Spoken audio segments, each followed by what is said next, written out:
దేవుణ్ణి ఆశిస్తూ ఆయన ఆశీస్సులతో మనం ఈ వర్తమాన కార్యక్రమం మొదలు పెడుతున్నాము. ఈరోజు దేవుడు మనకిచ్చిన ఈ వాక్య భాగం వచ్చేసి మన దాదాపు 2 నెలల నుంచి 7-8 వారంలో ఒక పాయింట్ పైన దేవుడిచ్చిన ఒక పాయింట్ పైన ఫోకస్ చేస్తూ దాని గురించి తేటగా మనం తెలుసుకుంటున్నాము. అది మన అందరికీ తెలుసు. మనందరూ కూడా చివరి రోజుల ఈ జీవితంలో మనం ఉంటున్నాము.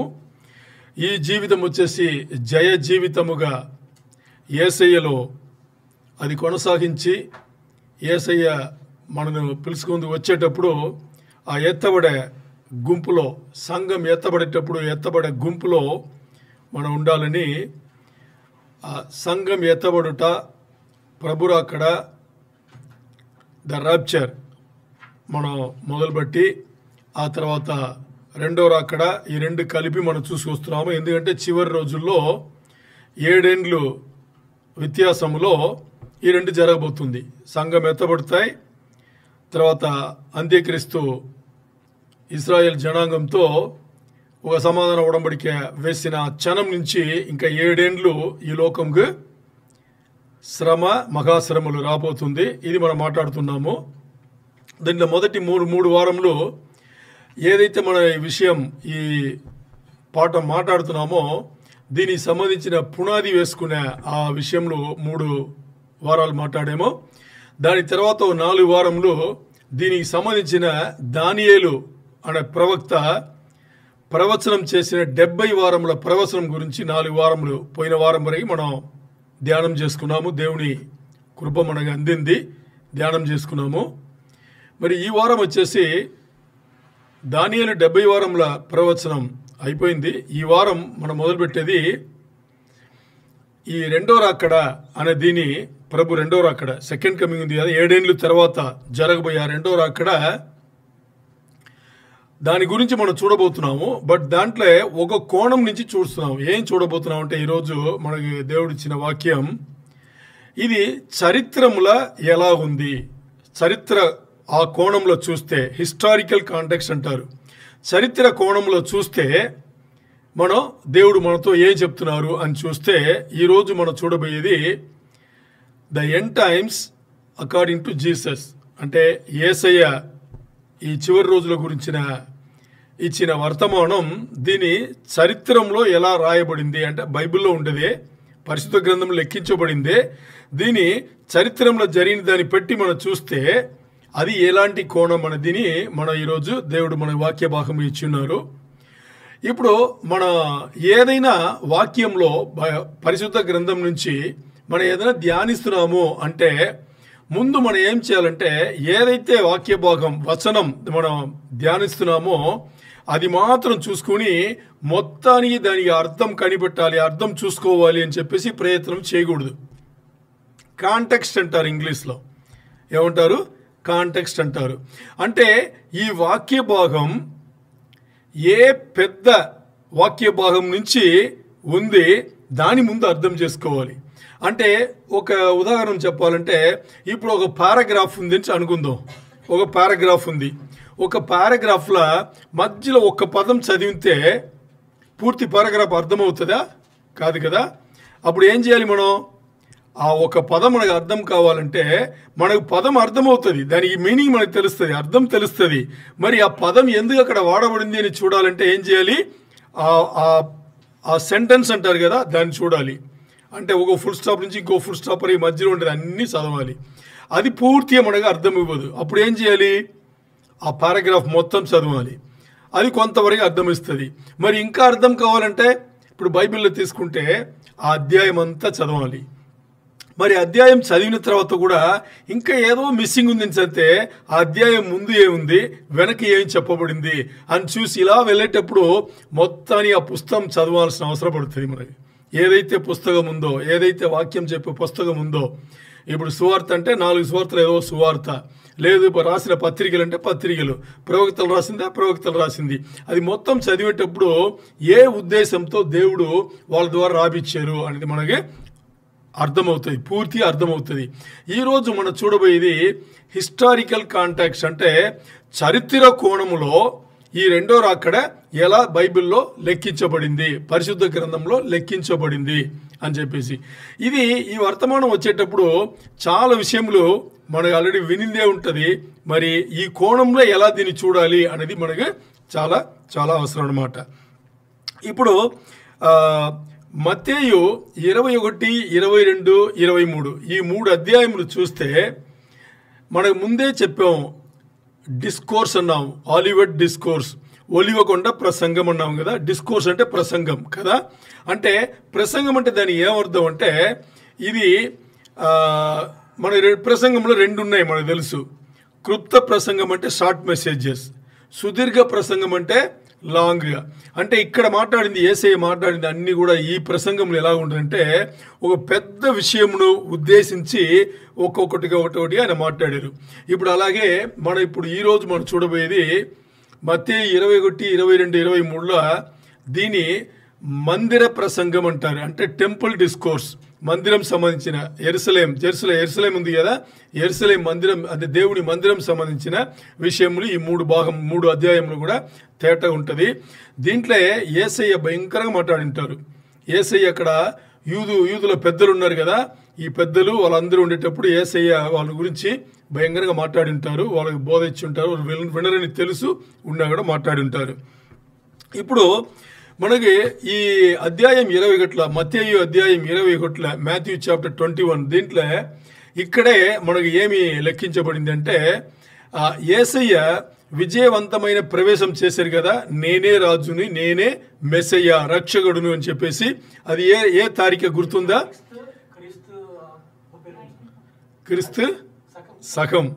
క్రీస్తు సగం పూర్వము. ఇంకా కన్ఫ్యూజన్ ఉందా?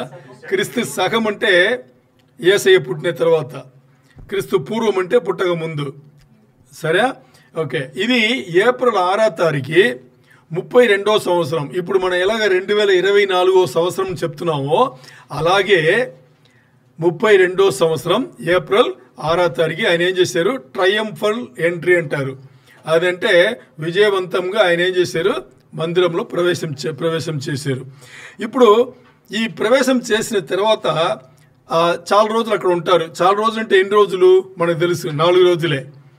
చాలా రోజులు చెప్తారు కానీ 4 రోజులే. ఎందుకంటే ఏప్రిల్ 10వ తారీఖు అదే 32 క్రీస్తు సగంలో శిలువ మరణం, యేసయ్యను శిలువలో మరణం చేశారు. ఓకే, ఇప్పుడు ఇది ఏ రోజు పడింది అంటే ఏప్రిల్ 6వ తారీఖు నుంచి 4 రోజుల తర్వాత పస్కా పండుగ. యేసయ్య బలి అయింది పస్కా పండుగ రోజే. ఎందుకంటే పస్కా పండుగకి బలిపశు కావాలి కదా, ఆ రోజు యేసయ్యనే బలిపశు. నార్మల్గా ఈ పస్కా పండుగ వాళ్ళు సెలబ్రేట్ చేసేటప్పుడు ఒక బలి ఇస్తారు, వాళ్ళు బలి ఇచ్చి చేసుకుంటారు. అర్థమైందా? బట్ ఈ రోజు జరిగింది స్పెషల్ బలి. ఏంటది? యేసయ్యనే బలి ఇచ్చారు. అక్కడ యేసయ్యని బలి ఇచ్చిన దాన్ని బట్టి ఏమైంది? మన అందరికీ పాపములు, పాపపు ఆలోచనలు, మన మరణంను యేసయ్య తీసివేశారు. సిలువలో ఆ మేకులు కొట్టారు కదా, ఆ మేకులతో దాన్ని కొట్టిపడేశారు. ఇది ఏప్రిల్ 10వ తారీఖు జరిగింది. ఆ రోజు ఇది జరిగింది. ఇప్పుడు చూస్తే ఇవన్నీ అయిన తర్వాత యేసయ్య ఎందుకు అక్కడ వెళ్ళారంటే దీనికోసమే వెళ్ళారు. యేసయ్య విజయవంతమైన ప్రవేశం ఉంది కదా, దానికోసం వెళ్ళింది. 4 రోజుల తర్వాత శిలువ మరణం జరిగింది. ఈ పస్కా పండుగ రోజు అక్కడ ఎవరున్నారు? ఆ రోజు మాత్రం కాదు, దాని ముందు రోజుల్లో కూడా పండుగ వస్తుంది కాబట్టి యూదుల పెద్దలందరూ కూడా అక్కడే ఉన్నారు. ఇప్పుడు వాళ్ళతో మాట్లాడడానికి ఈజీ అయింది. ఈ యూదుల పెద్దలు ఈ మందిరంలో పనిచేసే వాళ్ళందరూ ఎక్కడ ఉంటారు? మనం దీని ముందు ఒకసారి చూసుకున్నాము.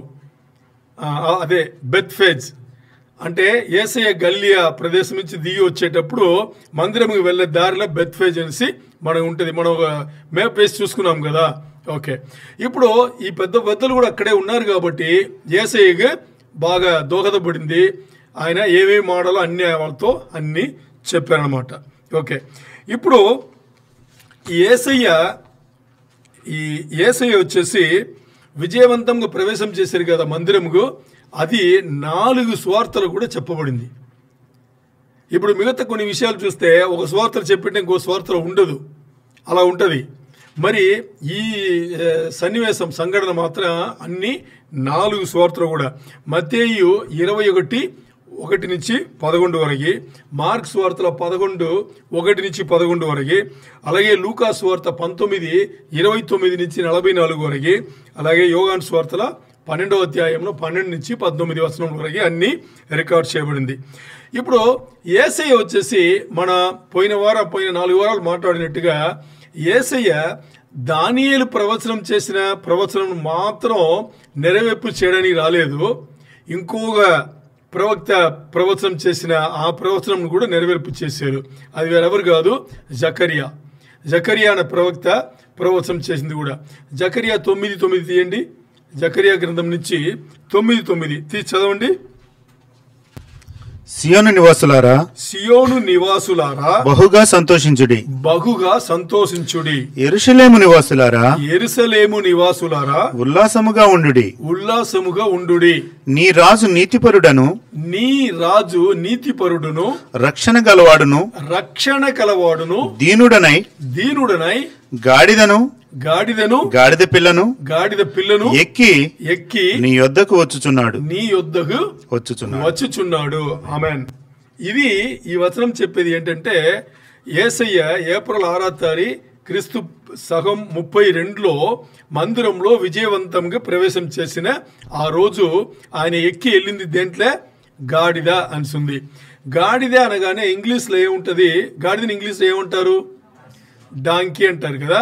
మరి ఇక్కడ డాంకీన్స్ ఉంటుంది, కొన్ని వెర్షన్స్లో కోల్టన్స్ ఉంటుంది. ఏమన్స్ ఉంటుంది, కోల్టన్స్ ఉంటుంది, లేకపోతే ఫోలన్స్ ఉంటుంది, FOAL ఫోలన్స్ ఉంటుంది. దాని అర్థం ఏంటంటే అది గాడిద కాదు, గాడిద రకమే, గాడిదనే మరి పిల్ల, అందుకే తెలుగులో పిల్లన్స్ ఉంది.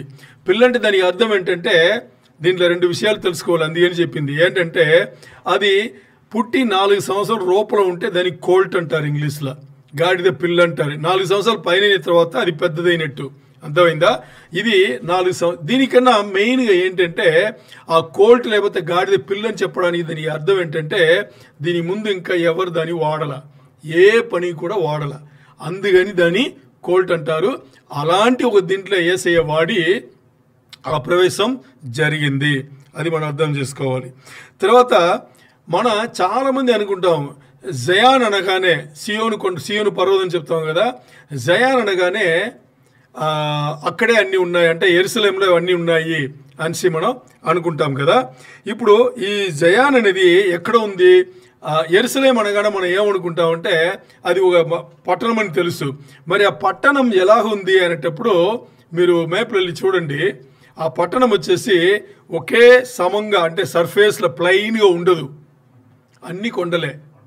మన జయాన్ అనగానే యెరూషలేం మందిరం ఉండదు, ఇవన్నీ ఉండదు, యెరూషలేం ఉండదు కూడా అన్నీ అక్కడే అని మనం అనుకుంటాం కదా. మరి ఇప్పుడు ఏదైతే మనం మాట్లాడుతున్నామో ఈ జయాన్ అనేది టెంపుల్ మౌంట్ అంటారు కదా, అంటే ఇప్పుడు మందిరం ఎక్కడుందో అక్కడ లేదు. ఇది ఎక్కడ ఉంది అంటే అబ్రహాం ఇసాక్ను బలి ఇచ్చాడు కదా, ఎక్కడది, ఏ పర్వతం గుర్తుందా?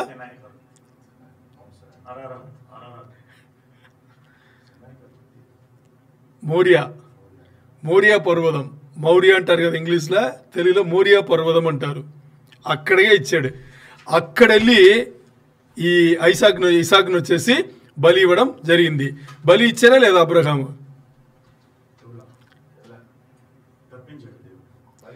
బలి ఇచ్చారా లేదా ప్రశ్న అర్థం చేసుకుని బలి ఇచ్చారు. ఎందుకంటే అబ్రహాము పని అయిపోయింది, దేవుడు చెప్పి నేను చెయ్యాలి. తీసాడా లేదా, నరకడానికి తీసాడా లేదా? తీసిందని ఆపారు. తీసేదని అర్థం ఏంటి, దాని ముందు నిర్ణయం జరిగి ఉండాలి. నిర్ణయం జరిగితే కానీ కత్తి పైకి రాదు కదా. ఇప్పుడు నిర్ణయం జరిగిపోయింది, ఇంకా దేవుడు అప్పుడు మాట్లాడాలంటే ఇచ్చేసిందే. బట్ అబ్రహాం నమ్మకం ఏంటి, పైన ఎక్కేటప్పుడే ఏం చెప్పేసి వెళ్ళాడు, ఎలా వెళ్తున్నాం అలాగ వస్తా ఉన్నాడు. ఏమన్నాడు అంటే తెలుసు, ఒకవేళ నరిగి చంపేసిన దేవుడు నా కుమారుని ఇస్తాడు అని చెప్పేసి. తండ్రి ఇచ్చాడా లేదా యేసయ్యను? చంపిన తర్వాత దానికి సాదృశ్యమే అది, అందుకే చెప్పింది. అర్థమైందా? సో ఇది మౌర్యాన పర్వతం పైనే ఉంది. ఇక్కడే పెంతెకోస్తు రోజు అప్పర్ రూమ్ పైకి ఎదిని చెప్పాం కదా, అది ఉండేది ఇక్కడే. అర్థమైందా మీకు? పెంతెకోస్తు రోజు ఈ పర్వతంలోనే. పర్వతం అనగానే మనం ఏమైతే మనం నార్మల్గా మనకు ఏం ఆలోచన వస్తుంది? ఊరు నుంచి కాకుండా ఎక్కడో దూరంగా కొండ ఉంటుంది అని. ఇది ఊరే కొండ. ఈ ఊరే కొండలు ఉంటుంది అనమాట. మీరు అందరూ వైజాగ్ మీరు అందరూ గుర్తుంటుంది. వైజాగ్ మనకి ఎలా ఉంది? బీచ్ పక్కన కొండలాగా ఉంటుంది. అలాగే ఓ ఊరు అన్నమాట అది. సో ఇది అక్కడ ఉంది. ఇప్పుడు జయాన్ అన్న యెరూషలేం అన్న రెండు ఒకటే అనుకోవచ్చు. జయాన్ అన్నా కానీ యెరూషలేం అన్న రెండు ఒకటే అనుకోవచ్చు. ఆ రెండు పేర్లు ఒకటే, అలాగ అనుకోవచ్చు మనం. ఓకే, ఇప్పుడు ఈ వచనం చదివిన వచనంలో రాజు అని చదివాం కదా. జకర్యా 9:9 రాజు ఎవరు? యేసయ్య. రాజు అనేది అక్కడ యేసయ్య. ఈ రాజు ఎలాగున్నారంట? నీతిపరుడంట. ఏమండి? Is just God. ఈ రాజు నీతిపరుడు. ఇంకోటి తన ఏం పట్టుకొస్తున్నారంట? రక్షణ గలవాడు. అంటే రక్షణ అంటేనే ఆయన్నే. రక్షణ గలవాడు అంటే అర్థం ఏంటి? రక్షణ అంటేనే ఆయన. జీసస్ క్రైస్ట్ అంటే ఎవరు? అభిషిక్తుడు, రక్షణ ఇచ్చేవాడు. జీసస్ అంటేనే రక్షకుడు. అంతే. ఆ జీసస్ అనే పేరుకు అర్థమే ఏంటి? రక్షకుడు. He gives salvation because he is salvation. ఆయననే రక్షకుడు అని చెప్పేసి అందుకని ఆయన దగ్గర ఉంది. ఇప్పుడు యేసయ్య ఈ విజయవంతమైన ప్రవేశం చేసి మరి 4 రోజుల తర్వాత శిలువ మరణం చేసిన దాంట్లో ఒక ప్రవచనం కాదు, 2 ప్రవచనములు నెరవేర్పు వచ్చింది. ఒకటి దానియేలు 70 వారముల ప్రవచనం, ఇంకోటి జకర్యా ప్రవచించిన ప్రవచనం. ఈ 2 కూడా నెరవేర్పుకు వచ్చింది. ఇప్పుడు ఇది మాత్రమే దీన్ని పెట్టుకుని మన యేసయ్యనే రక్షకుడు అని చెప్పేసి మనం చెప్పగలం. రక్షకుడిగా అప్పుడు ఉన్నాడు, ఇప్పుడు కూడా ఆయనే రక్షకుడు నుంచి మనం చెప్పగలం. ఇప్పుడు ఒకవేళ మీకు ఈ 2 ప్రవచనం నుంచి మనకి ఆ 2 ప్రవచనం జరుగుతుంది నుంచి మనం అనుకుంటే మొత్తం ఆయన మొదటి రాకడ ఉంది కదా, అంటే పశుల పాకలో పుట్టి వచ్చారు కదా, ఆ మొదటి రాకడలో దాదాపు 300 కన్నా ఎక్కువ ప్రవచనములు నెరవేర్పు వచ్చింది. తెలుసా మీకు? నెరవేర్చాడు ఆయన. యేసయ్య 300 ప్రవచనం కన్నా ఎక్కువ ప్రవచనములు ఆయన నెరవేర్పు తీసుకొచ్చాడు. కరెక్ట్గా నంబర్ చెప్పాలంటే 324 ప్రవచనములు అన్నిటిని నెరవేర్పుకు తీసుకొచ్చాడు. పాత నిబంధనలు ఆయన వస్తే ఏమేమి చేస్తాడని చెప్పబడిందో 324 ప్రవచనములు ఆయన మొదటిసారి వచ్చి నెరవేర్పుకు తీసుకొచ్చాడు. ఇవన్నీ యూదుల కళ్ళ ముందే జరిగింది. మరి యూదులు ఒప్పుకున్నారా? ఈరోజు మనం చూడబోయే చరిత్ర కోణంలో యూదుల గురించే చూసుకోబోతున్నాం. వాళ్ళ జీవితం ఎలా సెట్ అయింది అని చెప్పేసి. ఇప్పుడు వీళ్ళకి ఇన్ని ప్రవచనములు నెరవేర్పు తీసుకొచ్చిన యేసయ్యనే రక్షకుడిగా ఒప్పుకోలేదంటే ఇంకా ఏం చేయాలి? ఎవరిని ఒప్పుకోవాలి? అర్థమైందా? అయితే వాళ్ళు ఒప్పుకోలే. మరి యేసయ్య అప్పుడు రక్షకుడే, ఇప్పుడు కూడా ఆయన్నే రక్షకుడు. రక్షణ ఇచ్చేది ఆయన్నే. ఎందుకంటే రక్షణ ఆయన దగ్గరనే ఉంది, రక్షణ ఆయననే అయ్యున్నాడు. అది మనకి అర్థం చేసుకోవాలి. ఇప్పుడు ఈ యేసయ్య అప్పుడు అక్కడ ఉన్న రోజుల్లో అక్కడ యూదుల పెద్దలు ఉన్నారు కదా, పెద్దలు అక్కడ ఉండేటప్పుడు ఆ పెద్దల్లో మనం ఒకవేళ ఉండింటే ఇది మనకు అర్థమైంది అనుకోండి, ఆ రోజు మన యేసయ్యను ఎలా ఆహ్వానించుంటాం కదా. ఎంత గొప్ప విషయం కదా. బాబోయ్, మా మధ్యలో మా జీవితం జరిగే ఈ టైంలో రక్షకుడు మనతో ఉన్నాడు అని చెప్పేసి ఎలా ఉండేది? మరి అక్కడ ఏం జరిగింది? అసలు వారు గుర్తుంచుకోలేదు కాకుండా ఏం చేసి తెలుసా, మొత్తం దేశంను యేసయ్య ఎదురుగా తిప్పారు. ఎవరు విన్నారు చెప్పండి? అంటే ఈయన వాళ్ళ ముందు ఎన్ని అద్భుతాలు చేశారు, ఎన్ని మహత్కార్యాలు సూచకార్యాలు చేశారు. అన్నీ చేసినా కానీ ఆ చేసేటప్పుడు జనాలు ఒప్పుకున్నా కానీ వెంటనే పెద్దలు ఏం చేస్తారు, వాళ్ళను తరిమేసి ఇది అలా కాదు ఇలా కాదని చెప్పేసి ఆయన పైన నేరం మోపడానికి చూస్తున్నారు. సో ఇక్కడ వీళ్ళు ఏం చేశారంటే యేసయ్యను తిరస్కరించారు. ఎవరు? యూదులు యేసయ్యను నిరాకరించారు. అంటే దీనికి అర్థం ఏంటి? యేసయ్యను తిరస్కరించారు అంటే దేవుణ్ణి నిరాకరించినట్లు, అంతేనా? దేవుని నిరాకరించినట్లు. మరి దేవుని నిరాకరిస్తే యేసయ్య పట్టుకొచ్చింది ఏంటి? నీతిపరుడు ఆయన. మరి యేసయ్యతో వచ్చింది ఏంటి? యేసయ్య ఏంటి? రక్షణ. దేవుడు యేసయ్యను వద్దు అంటే దేవుని వద్దన్నారు. దేవుడు తాలూకా పట్టుకొచ్చిన ఆ రక్షణను వాళ్ళు వద్దన్నారు. ఎంత ఘోరమైన విషయం చూడండి. ఇంతటి వాళ్ళ కళ్ళ ముందు లెక్కలన్నీ ఉన్నాయి. పాత నిబంధన గ్రంథంలో లెక్కలన్నీ ఉన్నాయి. ఈ మోసే రాసిన పెంటాట్యూక్ అంటారు కదా, పెంటాట్యూక్, ఇది వాళ్ళ దగ్గర ఉంది. 5 పుస్తకములు వాళ్ళ దగ్గర ఉంది. ప్రవక్తలు రాసిన పుస్తకములు అన్నీ ఉన్నాయి. వాళ్ళకి అన్ని లెక్కలు తెలుసు. మనం చూసుకున్నాం కదా, ఈ నంబర్లు, ఆ నంబర్లు, ఆ సంవత్సరం, ఈ సంవత్సరం, ఇవన్నీ వాళ్ళ దగ్గర ఉన్నాయి. యేసయ్య కంటి ముందే ఉన్నాడు. అర్థమైందా వాళ్ళకి? ఇప్పుడు వాళ్ళ గురించి మాడప్పుడు మనకి ఎందుకు అర్థం కాలేదు వాళ్ళకు అని అనిపిస్తుంది. ఇప్పుడు ఇవన్నీ తెలిసిన మనకు అర్థమయ్యాడా యేసయ్య? ఆలోచన చేయాలి. ఇవన్నీ మనకు తెలుసు. వాళ్ళకి తెలియదని తెలుసు. వాళ్ళ కంటి ముందే అన్నీ ఉన్నాయి, లెక్కలున్నాయి, పుస్తకం ఉన్నాయి, ఆయన ఉన్నాడని తెలుసు. అన్ని మహత్కార్యాలు, అద్భుత కార్యాలు, సూచకార్యాలు అన్నీ చేశాడని తెలుసు. ఆయన దేవుడని తెలుసు. వాళ్ళకి తెలుసు. వాళ్ళు దీన్ని తెలుసుకోలేకపోయారని వాళ్ళు గుర్తించలేదని మనకు తెలుసు. మరి ఇవన్నీ మనకు ఇప్పుడు తెలుసు. తెలిసిన తర్వాత యేసయ్యను మన జీవితంలో ఎంత గుర్తించాలో అంతే గుర్తిస్తున్నావా, లేదు ఇంకా ఎక్కువ తక్కువ ఉన్నాయా? ఆలోచన చేయాలి. మన జీవితంలో ఎంత పెద్ద ప్రశ్న అంటే అంత పెద్ద ప్రశ్నగా ఉంది. ఇంకా పూర్తిగా రాలేకపోతున్నాము. దేవుడు ఈరోజు మాట్లాడుతున్నారు మనతో. సో ఇక్కడ ఈ నిరాకరింపు జరిగింది కదా. యేసయ్యను కంటి ముందే ఉండి కూడా వాళ్ళు గుర్తించలేదు, ఒప్పుకోలేదు. దాని బదులు తిరస్కరణ చేశారు. ఈ తిరస్కరణకి యేసయ్య చేసిన విషయం ఏంటంటే వాళ్ళకి శాపం ఇచ్చాడు. యేసయ్య శపించారు. అర్థమైందా? వాళ్ళపైన శాపం ఇవ్వడం జరిగింది.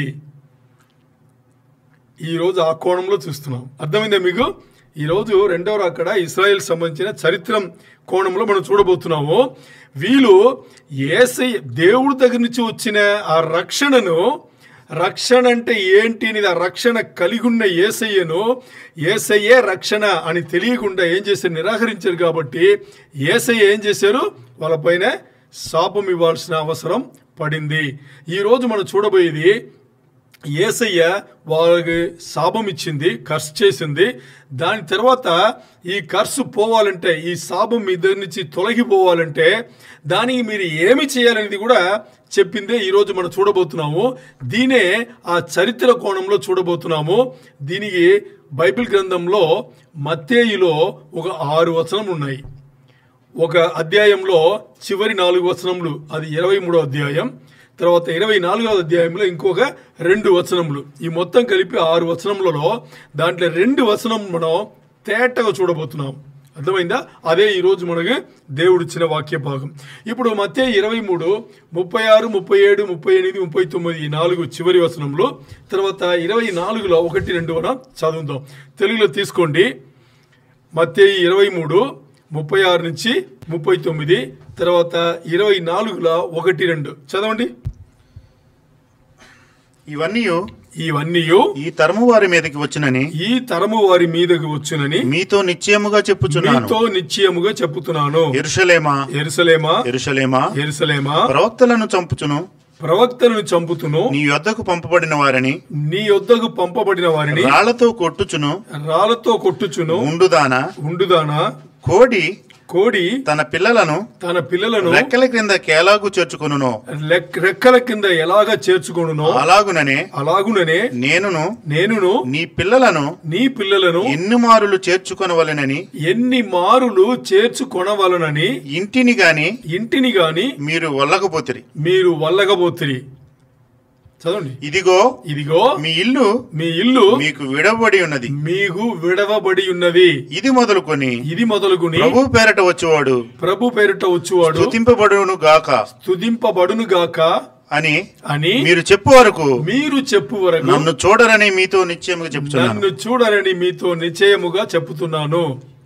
యేసు దేవాలయం నుండి బయలుదేరి వెళ్ళుచుండగా ఆయన శిష్యులు ఆ దేవాలయపు కట్టడములు ఆయనకు చూపించి వచ్చారు. అందుకైన మీరు ఇవన్నీ చూచుచున్నారు కదా, రాతి మీద రాయి ఒకటైనను ఇక్కడ నిలిచి ఉండకుండా పడద్రోయబడునని మీతో నిశ్చయముగా చెప్పుచున్నానని వారితో అనెను. ఆమేన్. మీకు ఇది తెలుగులో అర్థమై ఉంటే బాగుండేది. నేను పైన చెప్తాను, తర్వాత లోతులో వెళ్దాం. యేసయ్య ఇక్కడ ఏం చెప్తున్నారు? ఈ తరము వారికి మీకు తీర్పు వస్తుంది అని చెప్పేసి నేను నిశ్చయముగా చెప్తున్నాను అన్నారు. వినాలి, ఇక్కడ చూడండి, వినండి. ఏం చెప్తున్నారు ఆయన? ఈ తరము వారికి, అప్పుడు ఏదైతే ఏ టైంలో యేసయ్య ఆ సమయంలో ఉన్నారో, ఆ సమయంలో ఏ తరము వారు ఉన్నారో ఆ తరము వారి పైన ఆయన ఏం చెప్తున్నారు? ఈ తరము వారికి మీకు తీర్పు రాబోతుంది. అంటే జడ్జ్మెంట్ అని కదా, తీర్పు ఇదే. ఆయన సభిచారమని చెప్పి కర్షన్ చెప్పి ఇదే, మీకు తీర్పు రాబోతుంది, నేను నిశ్చయంగా చెప్తున్నా. యేసయ్య నిశ్చయంగా చెప్తే ఇంకా ఏమవుతుంది? జరిగినట్టే కదా, ఇంకా అంతే. చెప్పేసి ఏం చెప్తున్నారు? యెరూషలేమా యెరూషలేమా. ఎలా మీరు ఎప్పుడు చూడండి, బైబిల్లో ఒక పదం 2 సార్లు వాడబడితే డేంజర్ అన్నమాట. అర్థమైందా? ఒకే పదం 2 సార్లు. మార్తా అన్నాడు యేసయ్య. ఎందుకన్నాడు? హెచ్చరిక. ఏం మాట్లాడుతున్నావు అని చెప్పడానికి మార్తా అన్నాడు. అలాగే యెరూషలేమా ఎవరితో మాడుతున్నాడు? యూదుల పెద్దలతో మాడుతున్నాడు. ఆ మందిరం నుండే పనిచేసి సేవ చేస్తారు కదా, ఆ పెద్దలతో యెరూషలేమా మీరు ఎలాంటి పట్టణం కలిగి ఉన్నారంటే, ప్రవక్తలు, దేవుడి దగ్గర నుంచి పంపబడిన ప్రవక్తలు ఎవరన్నా కానీ రాళ్లతో కొట్టి చంపుతున్నారు. ఇంకా దేవుడి దగ్గర నుంచి వచ్చే ప్రతినిధులు అందరినీ మీరేం చేస్తున్నారు? చంపేస్తున్నారు. యేసయ్య అంటున్నాడు, ఎవరి దగ్గర నుంచి వచ్చిన వాళ్ళు? దేవుడి దగ్గర నుంచి వచ్చిన వాళ్ళు మీరేం చేస్తున్నారు? చంపేస్తున్నారు. నేను ఎన్నో మార్లు, యేసయ్య చెప్తున్నాను, నేను ఎన్నో మార్లు అనుకున్నాను. ఏమని? కోడి, అమ్మ కోడి ఉంది కదా, కోడి తన పిల్లలు ఉంది కదా, కోడి తన పిల్లలను తన రెక్కల కింద పెట్టి కాపాడినట్లు మిమ్మల్ని కాపాడాలని నేను ఎన్నో మార్లు అనుకున్నాను. మరి మీరు నాకు దానికి వదిలిపెట్టలేదు, ఆ అవకాశం నాకు ఇవ్వలేదు. ఇక్కడ పెద్ద నిజం ఉంది, చాలా పెద్ద నిజం ఉంది, దాన్ని తీసుకుందాం. ఇక్కడ మాట్లాడేది ఎవరు? యేసయ్య ఎవరు? రక్షకుడు, దేవుడు కదా. దేవుడు ఏం మాట్లాడుతున్నారు ఇక్కడ? నేను మిమ్మల్ని, ఎవరిని? ఇశ్రాయేల్ జనంను, మీ పిల్లలను అందరినీ. అంటే కోడి తన పిల్లలను తన రెక్కల కింద ఎలా కాపాడుకుంటుందో అలాగే దేవుడైన నేను ఎన్నో మార్లు మిమ్మల్ని, మీ పిల్లలను కాపాడాలని నేను అనుకుంటే దానికి మీరు నాకు అవకాశం ఇవ్వలేదు. దేవుడు మాట్లాడుతున్నాడు, మనుషులతో మాట్లాడుతున్నారు. మనుషులు దేవునికి అవకాశం ఇవ్వలేదు అని చెప్పేసి మాట్లాడుతున్నారు. ఆ నిజం అర్థం చేసుకోండి. అర్థమైందా? ఓకే. చెప్పేసి తర్వాత ఏం చెప్తున్నారు ఆయన? మరి ఇప్పుడు మీ ఇల్లు విడవబడుతుంది అంటున్నాడు ఆయన. ఏమంటున్నాడు? యువర్ హౌస్ ఈజ్ అబాండన్ అంటున్నాడు. అంటే దాని అర్థం ఏంటి? యువర్ హౌస్ ఈజ్ అబాండన్, మీ ఇల్లు విడవబడుతుంది అని చెప్పేసి అక్కడ ఏం చెప్తున్నానంటే, మీరు మరీ నన్ను చూడాలి అంటే, నేను కావాలి అంటే, మీరు దీని ముందు వచ్చింది రక్షకుడే, అలాంటి రక్షకుడైన యేసయ్య నువ్వు మరి రా అని పిలిస్తే గాని నేను రాను అని చెప్పేసి, నన్ను చూడరు, నేను రాను అంటే, చూడరు అంటే నేను రాను అని చెప్పేసి శపించాడు ఆయన. శపించేసి ఇదన్నీ అయిన తర్వాత ఇప్పుడు ఆయన ఏం చేశారంటే, మీరు ఎలా అడగాలంట, దీని ముందు దేవుని దగ్గర నుంచి ఆశీర్వాదం పొంది వచ్చిన యేసు ప్రభును మేము ఎరగలేదు, అదే యేసు ప్రభువా నువ్వే రక్షకుడు, నువ్వు దిగిరా, మమ్మల్ని కాపాడు అనేసి నువ్వు అడిగే వరకు నేను రాను అని చెప్పేసి ఆయన. ఇప్పుడు ఇది అయిన తర్వాత ఇక్కడి నుంచి బయలుదేరాడు ఆయన. ఇది 24 అధ్యాయం, 23 చివరి ఇది అయిపోయింది. 24 అధ్యాయంలో ఆయన బయలుదేరి ఎక్కడికి వెళ్ళాడు తెలుసా? ఒలివ కొండ వైపు వెళ్ళాడు. ఇంతకుముందు ఒలివ కొండ వెళ్ళదా, వేరే చోట్ల ఉన్నాడు కదా, ఇప్పుడు ఒలివ కొండ వైపు వెళ్ళాడు. ఒలివ కొండ వైపు వెళితే అప్పుడు ఏం చేశారు వీళ్ళు శిష్యులు, ఏం చెప్తున్నారు, యేసు ప్రభువా ఏం మాట్లాడుతున్నావు, ఇలాగ అడుగుతున్నాడు. ఏం మాట్లాడుతున్నావు, చూసావా ఈ పట్టణమును, చూసావా ఈ మందిరమును, చూసావా ఎంత అద్భుతంగా ఉంది, ఎంత అందంగా ఉంది, ఇవన్నీ నాశనమైపోతుందని చెప్తున్నావా అని అడుగుతారు. వాళ్ళు ఏంటి, వాళ్ళ క్యూరియాసిటీ, ఒక ఆసక్తితో అడుగుతారు. అప్పుడు యేసయ్య చెప్తారు, అన్నీ చూసుకో, ఈ ఉండే కట్టడం బిల్డింగ్ ఉంది కదా, ఈ బిల్డింగ్లో ఒక్క రాయి ఇంకో రాయి పైన లేకుండా నాశనం అవుతుంది అని యేసయ్య చెప్తాడు. దీంతో మన 6 వచనంలో అయిపోయింది కదా. ఇప్పుడు ఇంతేనా, అయిపోయిందా, మీకు అర్థమైందా? వాక్య భాగం ముగించబడాలా, ముగించి ప్రార్థన చేసి వెళ్ళిపోతామా, ఇంకేమైనా ఉందా? ఏదో ఉండాలి కదా, వాక్యం కదా, వాక్యంలో అలా చెప్పేసి వెళ్ళిపోలేం కదా, ఏదో ఉండాలి. ఏముంది అని చూస్తే ఈ 6 వచనంలో యేసయ్య యూదులు పెద్దలు ఉన్నారు కదా, వాళ్ళ పైన ఏం చెప్తున్నారు, వాళ్ళతో మాట్లాడి ఏం చెప్తున్నారంటే, మీరు యేసయ్యను, దేవుడి నుంచి పంపబడిన ఒక ప్రవక్తను, యేసయ్యను, దేవుణ్ణి, రక్షణ ఇవ్వడానికి వచ్చిన ఓ నీతిపరుడిని మీరు తిరస్కరించారు కాబట్టి దానికి సంబంధించిన అపాయకరమైన విషయములు అన్నీ కూడా ఇప్పుడు మీకు ఒకటి పైన ఒకటి వస్తుంది అని యేసయ్య చెప్తున్నాడు. అదే 6 వచనంలో చెప్పింది. అలా వచ్చిన తర్వాత మీరు దాని నుంచి బయటపడాలంటే మీరు ఏమి చేయాలి అనేది కూడా చెప్పేది 6 వచనంలో. అర్థమైందా? ఇప్పుడు మనం చూద్దాం ఏంటి అని చూస్తే, యూదులకు ఒక ఎదురుచూపు ఉంది. ఏం ఎదురుచూపు తెలుసా? యేసయ్య దేవుడి దగ్గర నుంచి దిగి వచ్చిన మెస్సయ్య, రక్షకుడు వాళ్ళ మధ్యలో ఉన్నా కానీ ఆయనను వాళ్ళు గుర్తు చేసుకోవాలా. బట్ వాళ్ళ ఎదురుచూపు ఏంటంటే, యేసయ్య అంటే మెస్సయ్య వస్తాడు, రక్షకుడు వస్తాడు, మనకి రక్షణ ఇస్తాడు. ఎందుకు అంటే ఆ రక్షణ ఇచ్చిన తర్వాత ఏమవుతుందంటే 1000 ఏళ్ల పరిపాలన ఆ రక్షకుడే చేస్తాడనే నమ్మకం వాళ్ళకు ఉంది. మరి ఆ రక్షకుడు ముందు నిలబడితే వాళ్ళు గుర్తుపట్టలేదు. అర్థమైందా? వాళ్ళ ప్రాబ్లం ఇది. సరే, ఇప్పుడు రక్షకుడు ముందే ఉన్నాడు కదా, ఉండి తిరస్కరించారు కాబట్టి వాళ్ళు కళ్ళు కప్పబడింది కాబట్టి ఇక్కడ ఏమైంది, యేసయ్య ఆ కళ్ళు ఎప్పుడో తెరవాలి కదా, వాళ్ళకి ఆ కళ్ళు తెరవాలి కదా, తెరుచుకోవాలి కదా, తెరుచుకుని వాళ్ళు కూడా రక్షణ రూపం రావాలి కదా. అందుకని ఏం చేశారంటే ఇప్పుడు ఈ శాపం ఇచ్చాడు. ఏమని శాపం ఇచ్చాడు? కాదు, మీ ఇల్లు విడవబడుతుంది అన్నాడు కదా, అలాంటి శాపం. మరి అది సరిపెట్టుకోవాలంటే ఏం చేయాలనేది కూడా ఆయన చెప్పాడు. ఇప్పుడు చూద్దాం ఈ టైంలో ఎందుకు ఈ శాపం ఇవ్వాల్సి వచ్చిందంటే, దేవుడు ఇశ్రాయేల్ జనాంగంకు ఎన్నో ప్రామిసెస్ ఎన్నో ఇచ్చారు. అర్థమైందా? ప్రామిసెస్ ఏం చెప్తారు? వాగ్దానాలు. ఎన్నో వాగ్దానాలు యూదులకు ఇచ్చారు. అబ్రహాం ద్వారా ఇచ్చారు, ఇసాక్ ద్వారా ఇచ్చారు, ఇంకా యాకోబు ద్వారా ఇచ్చారు. ఎన్నో ఉంది కదా. ఇవన్నీ నెరవేర్పు వస్తేనే మనకి 1000 ఏళ్ల పరిపాలన మొదలయ్యేది. ఈ ఎదురుచూపు వాళ్ళ దగ్గర ఉంది. మరి ఈ ఎదురుచూపు వాళ్ళ దగ్గర ఉందంటే ఇప్పుడు ముందుండే నిలబడిన యేసయ్యను వాళ్ళు గుర్తించలేదు కాబట్టి ఇప్పుడు దానికి వాళ్ళు ఆ శిక్ష అనుభవించాల్సిందే కదా. ఓకే, ఇప్పుడు ఇది మత్తయి 23:36 తీయండి, మీకు అర్థమవుతుంది. మత్తయి 23:36 దాని ఇప్పుడు మనం చదువుకున్నాం కదా, ఆ చదివిన దీంట్లో 36 చదవండి. ఇప్పుడు ఒక్కొక్క వచనంగా చూసుకుందాం. మనం చదివిన భాగంలో ఒక్కొక్క వచనం ఒకటి చూడంగా మనం తెలుసుకుందాం. చదవండి. ఇవన్నీ ఈ తరము మీద వారికి వచ్చునని మీతో నిశ్చయముగా చెప్తున్నాను. అంటే ఇక్కడ ఈ తరము వారికి అని ఉంది కదా, ఇవన్నీ వస్తుంది అని చెప్పారు కదా. ఇవన్నీ ఏంటి అనేది 38లో చెప్పబడింది. వినండి ఇక్కడ. ఇవన్నీ ఈ తరము పైన వస్తుంది అని చెప్పారు కదా యేసయ్య. అవన్నీ ఆ తీర్పు, ఆ శాపం అన్నాం కదా, అది 38లో చెప్పబడింది. ఇప్పుడు మన 36లో ఉన్నాం.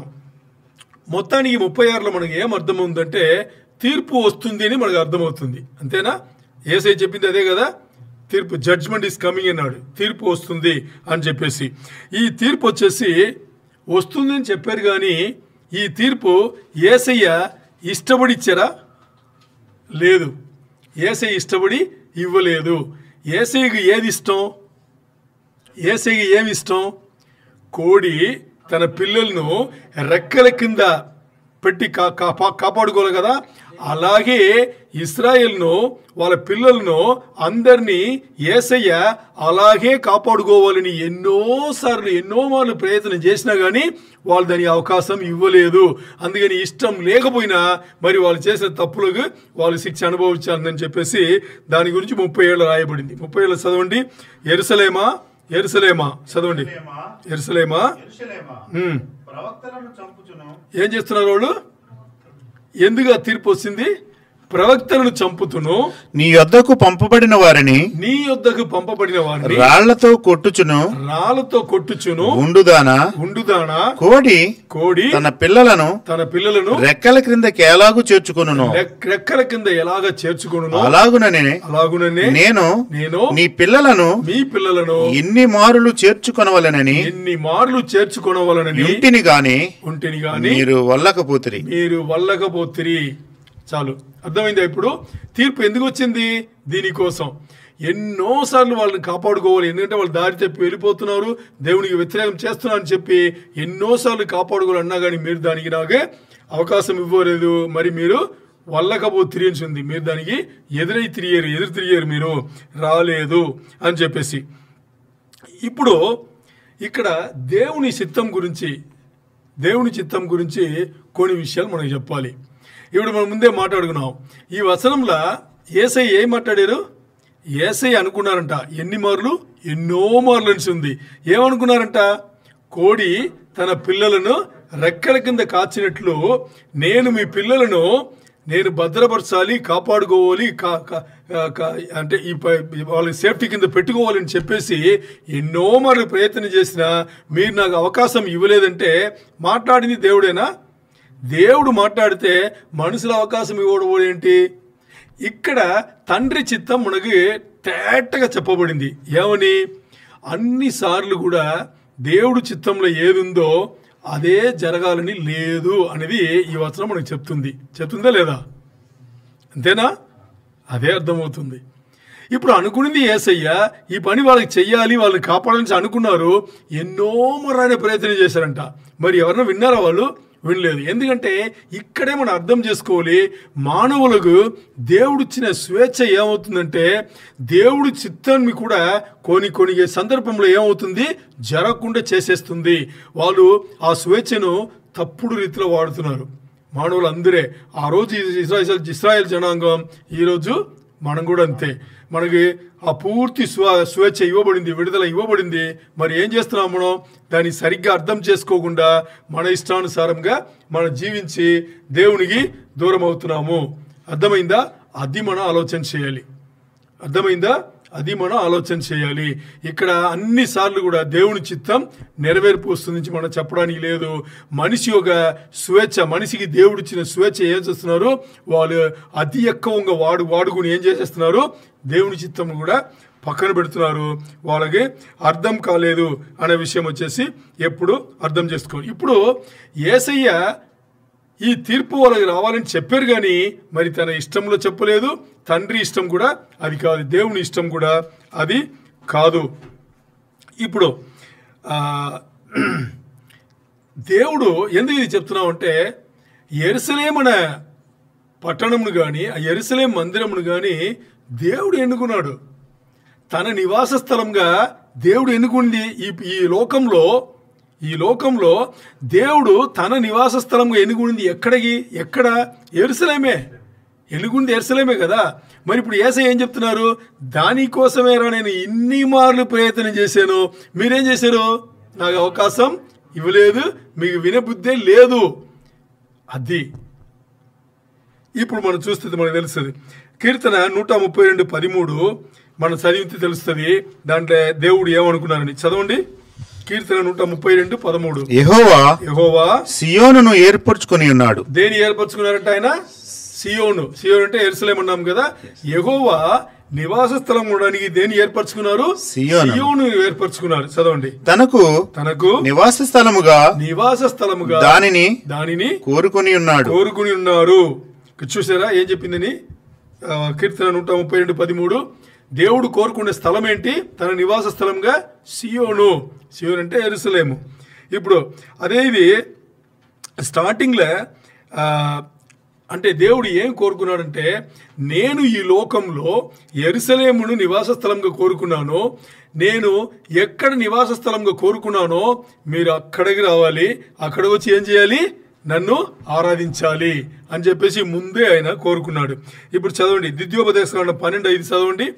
ద్వితీయోపదేశకాండం 12:5 మీ దేవుడైన యెహోవా మీ సమస్త గోత్రములలో తన నామమును స్థాపించుకొనుటకు నివాస స్థానముగా ఏర్పరచుకునే స్థలమును వెతికి అక్కడికి యాత్రలు చేయుచుండవలెను. అర్థమైంది ఎప్పుడు అంటే దేవుడు తన నివాస స్థలం ఎక్కడ ఏర్పరచుకుంటాడో అక్కడే వీళ్ళు ఏం చేయాలంట? వీళ్ళ యాత్రద్దిని అంటే వీళ్ళ బలి అర్పణ కానీ ఇంకా అది కానీ ఇది కానీ అన్నీ అక్కడ వచ్చి చేయాలంట. మరి అది ఎక్కడ ఏర్పరచుకున్నాడు ఆయన? యెరూషలేము, సియోను పర్వతం యెరూషలేమును ఆయన ఏర్పరచుకున్నారు. ఇప్పుడు అక్కడికే వచ్చి వీళ్ళు ఆరాధన చేయాలి. దేవుడు మందిరం కట్టేది కూడా అక్కడే. అదే ద్వితీయోపదేశకాండం 12:11 చదవండి. ఇప్పుడు 5 చదివాము, 11 చదవండి. 12:11 నేను మీకు ఆజ్ఞాపించు సమస్తమును అనగా మీ దహన బలులను మీ బలులను మీ దశమ భాగమును ప్రతిష్ఠితముగా మీరు చేయు నైవేద్యములను మీరు యెహోవాకు మొక్కుకొను మీ శ్రేష్టమైన మొక్కుబడులను మీ దేవుడైన యెహోవా తన నామమునకు నివాస స్థలముగా ఏర్పరచుకున్న స్థలమునకే మీరు తీసుకుని రావాలను. అంటే మీరు ఇవన్నీ దేవుని మందిరం వచ్చి ఏమేమి చేయాలని అనుకున్నారో ఇవన్నీ ఎక్కడ చేయాలంట? దేవుడు తన నివాస స్థలం ఎక్కడ ఏర్పరచుకున్నారో అక్కడే వచ్చి చేయాలి. అది ఏర్పరచుకున్న స్థలం ఏంటి? యెరూషలేము. అది ఇప్పుడు ఇది ఒక దీంట్లో మాత్రం కాదు, ఈ మొదట్లో మోసే రాసిన 5 పుస్తకములు కూడా పెంటాట్యూక్ అంటారు. ఈ 5 పుస్తకములు కూడా ఇవన్నీ చెప్పబడింది. దేవుడు ఎక్కడ దాని నివాస స్థలం ఏర్పరచుకుంటాడో అక్కడికే మీరు వచ్చి అన్ని చేసుకోవాలి అని చెప్పేసి. అందుకని ఈరోజు యూదులు వచ్చేసి, ఈరోజు కాదు ఆ రోజు కూడా యూదులు వచ్చేసి ఇది దేవుని పట్టణం అని చెప్పడానికి కారణం ఏం తెలుసా? దీన్ని బేస్ చేసుకునే, దీన్ని ఆధారం చేసుకునే, ఈ వచనంలో ఆధారం చేసుకునే ఇది దేవుని పట్టణం చెప్పడానికి కారణమైంది. ఇప్పుడు చివరిలో ఇప్పుడు ఏమైంది? ఈ వచనం ఏం చెప్పింది మనకు? ఏది? మత్తయి 23:37 కదా చదువుకున్నప్పుడు 37 ఈ వచనం ఏం చెప్పింది? ఈ పట్టణముకు దేవుడు కొంతమంది ప్రవక్తలను పంపిస్తున్నారు, కొట్టివేసేస్తున్నారు. ఇంకొంతమంది పంపించేటప్పుడు వీళ్ళు ఏం చేస్తున్నారు? చంపేస్తున్నారు అని చెప్పేసి దేవుడు ఇప్పుడు చివరిలో తన కుమారుని పంపిస్తాడు. ఎవరిని పంపిస్తాడు అంటే మనకు ఉపమానం కూడా ఉంది. ఇప్పుడు తన కుమారుని పంపిస్తాడు. కుమారుని పంపించేటప్పుడు దేవుడు ఏమనుకుని పంపిస్తాడు? ఇంతవరకు నేను ఎవరెవరినో పంపించాను, వాళ్ళు మర్యాద చేయలేదు, ఇప్పుడు నా కుమారుని పంపిస్తే వాళ్ళు సన్మానం చేస్తారు, మర్యాద చేస్తారని చెప్పేసి కుమారుని పంపిస్తే ఏం చేశారు? కుమారుని కూడా తిరస్కరించారు, చంపేశారు, కొట్టి చంపారు. మామూలుగా చంపలేదు కదా, కొట్టి చంపారు. ఇప్పుడు ఈ ఉపమానం ఏంటో మనం చూస్తాం. మనకు తెలుసు ఉపమానం ఉంది కదా. ఎక్కడుంది అది? మత్తయి 21:33. అదే 21:33లోనే మన మందిరం సంబంధించిన ప్రసంగం అనేది 3 అధ్యాయములు చెప్పాము. మత్తయిలో 21, 22, 23. ఇప్పుడు ఎక్కడుంది ఈ ఉపమానం? 21లోనే ఉంది. 21, 23 మత్తయి 21:33 నుంచి 41 వరకు చదవండి. పూర్తి చదివండి మీరే. మైక్ తీసి బాబు బిగ్గరగా చదవండి. మరి ఒక ఉపమానము వినండి, మీరే చదవండి. ఇంటి యజమానుడు ఒకడు ఉండెను. అతడు ద్రాక్ష తోట నాటించి దాని చుట్టూ కంచి వేయించి అందులో ద్రాక్షల తొట్టి తొలిపించి గోపురము కట్టించి కాపులకు దాని గుత్తకిచ్చి దేశాంతరం పోయెను. పండ్ల కాలము సమీపించినప్పుడు పండ్లలో తన భాగము తీసుకొని వచ్చుటకు ఆ కాపుల యొద్దకు తన దాసులను నంపగా ఆ కాపులు అతని దాసులను పట్టుకొని ఒకను కొట్టిరి, ఒకను చంపిరి, మరి ఒకని మీద రాళ్లు రువ్విరి. మరలా అతడు మునుపటి కంటే ఎక్కువ మంది ఇతర దాసులను పంపగా వారు వీరిని ఆ ప్రకారమే చేసిరి.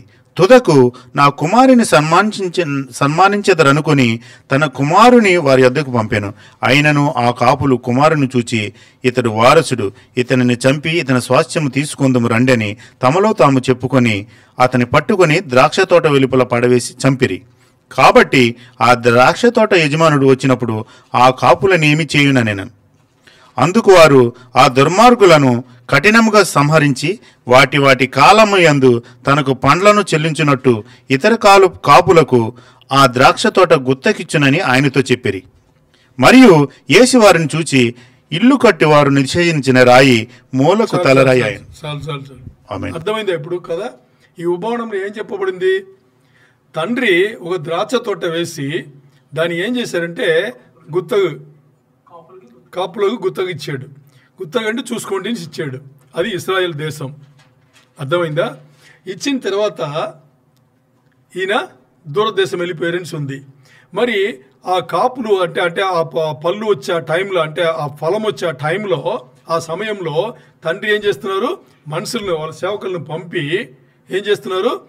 ఫలములు ఇవ్వండి అని అడిగేటప్పుడు వీళ్ళు ఏం చేశారు? ఈ కాపులు, గుత్తగా తీసుకున్న కాపులు ఏం చేశారు? ఆ వచ్చిన వాళ్ళను చంపేశారు. మరి తండ్రి వాళ్ళు చంపారని చెప్పేసి ఇంకొంతమందిని పంపిస్తే వీళ్ళు కూడా చంపేశారు. చివరిలో ఏం చేశారు? కుమారుని పంపాడు. కుమారు అంటే ఎవరు? వారసుదారుడు. వారసుదారుని పంపిస్తే సన్మానిస్తారు, గౌరవిస్తారని అనుకుంటే వారసుదారుని ఏం చేశారే? వీడే వారసుదారుడు, ఇది ఇప్పుడు వీని చంపేస్తే ఇది మనకే అని చెప్పేసి ఏం చేశారు? కుమారుని కూడా చంపారు. ఇప్పుడు చంపిన తర్వాత ఎవరైతే ఓనర్ ఉన్నారో ఆయన వచ్చేటప్పుడు, గుత్తగా ఇచ్చాడు కదా, ఆయన వచ్చేటప్పుడు ఏం చేస్తారు? వీళ్ళు ఏం చేయాలని అడిగేటప్పుడు ఏం చేస్తారు? సంహరించిన పదం వాడబడి అంటే చంపేస్తాడు. ఈ కాపులందరినీ ఏం చేస్తాడు? చంపేస్తాడు. యూదులు ఎందుకు ఇంతమంది మరణించారు తెలుసా? ఆలోచన చేయండి. అన్నీ ఒకటోటి లింక్ ఉంది. యూదులు 3వ వంతు 2వ వంతు ఒక్కసారి పోయారు. ఇంకా ఉండే దీంట్లో ఇంకో వంతు కూడా పోతారు. మిగిలిన వాళ్ళే రెండో రాకడ టైంలో, అంటే 7 ఏళ్ల శ్రమల కాలం మిగిలిన వాళ్ళే ఏమవుతారు? నిజం తెలుసుకుని యేసయ్యని రక్షకుడిని రమ్మంటారు. అర్థమైందా? అంతమంది పోవడానికి కారణం వచ్చేసి ఇదే.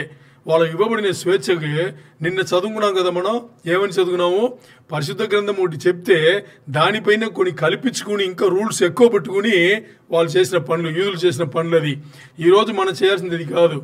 ఈరోజు ఏదైతే గ్రంథం చెప్పిందో తూజా తప్పకుండా అంటారు కదా, తూజా తప్పకుండా పాటించాలి. ఎక్కువ పాటించడానికి ఏమీ లేదు. యేసయ్య ఏం పెట్టలేదు. దీన్ని తక్కువ చేసుకోండి అని కూడా యేసయ్య ఏం పెట్టలేదు. ఏం చేయాలి? శిలువ మరణంలో యేసయ్య సరిగ్గా చేసి వెళ్ళిపోయారు. ఇంకా దాంట్లో ఎక్కువ చేయడానికి లేదు, తక్కువ ఉంది కాదని మనం ఆడ్ చేయడానికి లేదు, ఇంకా దాని ఇంకా ఎక్కువ ఉంది దాన్ని తీయడానికి కూడా లేదు. అంత కరెక్ట్గా ఆయన చేసి వెళ్ళిపోయారు. ఇప్పుడు మీకు అర్థమైంది. ఇక్కడ దీని వలన వీళ్ళకు ఈ నిజం అర్థం కాలేదు, రక్షకుడిని గుర్తు తెలియలేదు కాబట్టి ఈ తీర్పు వస్తుంది.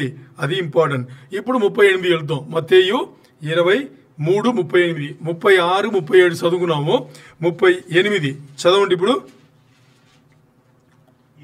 ఇదిగో మీ ఇల్లు మీకు విడవబడి ఉన్నది. అర్థమైందా? ఎందుకు? దేనికోసం? మీ ఇల్లు మీకు విడవబడి ఉన్నదంటే దానికి అర్థం ఏంటి? మీ ఇల్లు మీకు విడవబడి ఉన్నది అంటే దానికి అర్థం ఏంటి? ఇంటి నుంచి బయటికి వెలివేయబడినట్టు. మరి ఇక్కడ అది చెప్పేది అది కాదు. ఈ వచనం చెప్పేది అది కాదు. అర్థమైందా? మీ ఇల్లు మీకు విడవబడింది అంటే దాని ఏమర్థం అంటే, ఇక్కడ నన్ను చూడాలి, స్క్రీన్ చూడకూడదు, నన్ను చూడండి. మీ ఇల్లు మీకు విడవబడిందంటే దాని ఇంగ్లీష్లో ఏమైనా చూడండి. Your house is abandoned and desolate అని ఉంది. యువర్ హౌస్ ఈస్ అబాండన్డ్ అంటే ఇల్లు విడవబడింది. డెసోలేట్ అంటే అది ఎడారి కింద ఉందంట. ఇప్పుడు ఇల్లు ఉంది, ఇంట్లోనే ఉన్నాము, ఆ ఇల్లు ఎడారిలాగా ఉంటే ఎలా ఉంటుంది? ఇంట్లోపలే ఉన్నాము, ఎడారిలాగా ఉంది, ఆ ఇంట్లో ఉండగలమా? ఇది కూడా అర్థం కాదు. దీని అర్థం ఏంటంటే ఆ ఇల్లు ఎంటీ అయిపోయిందంట. ఇల్లు ఉంది, అబాండెంట్, ఇల్లు మీకు విడబడింది అంటే ఆ ఇంట్లో మీకు ఏ పట్టు లేకుండా పోయింది. ఇంకోటి అది ఎడారిలా కనిపిస్తుంది, ఇల్లు ఎంటీ అయింది అంటే దాని ఏమర్థం అంటే అక్కడ దేవుడు లేడు అని అర్థం. ఏమర్థం? మీ ఇల్లు మీకు విడవబడింది అంటే అది దేవుడు లేదు. ఇప్పుడు మన ఇల్లు ఎక్కడుంది? మన ఇల్లు ఎక్కడుంది? మన ఇల్లు ఎక్కడుంది? మీ ఇల్లు కింద ఉంది కదా. మీ ఇల్లు ఎక్కడుంది? చెన్నైలో. మీ ఇల్లు? దీని సమాధానం ఇదేనా?